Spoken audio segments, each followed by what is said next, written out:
This is an IKAWA rodent bait trap station instruction video. Please watch carefully. If you have any questions, please contact us. Thank you.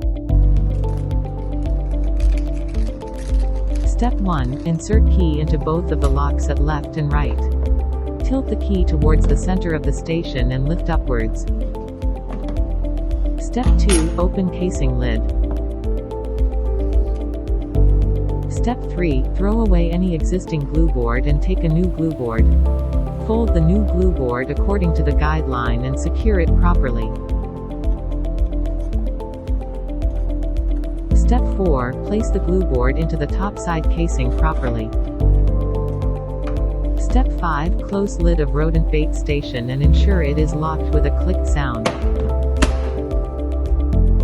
Now it's all done. Remember to write down the date of glue board change on the top of rodent bait station. It is highly recommended to change the glue board once a month.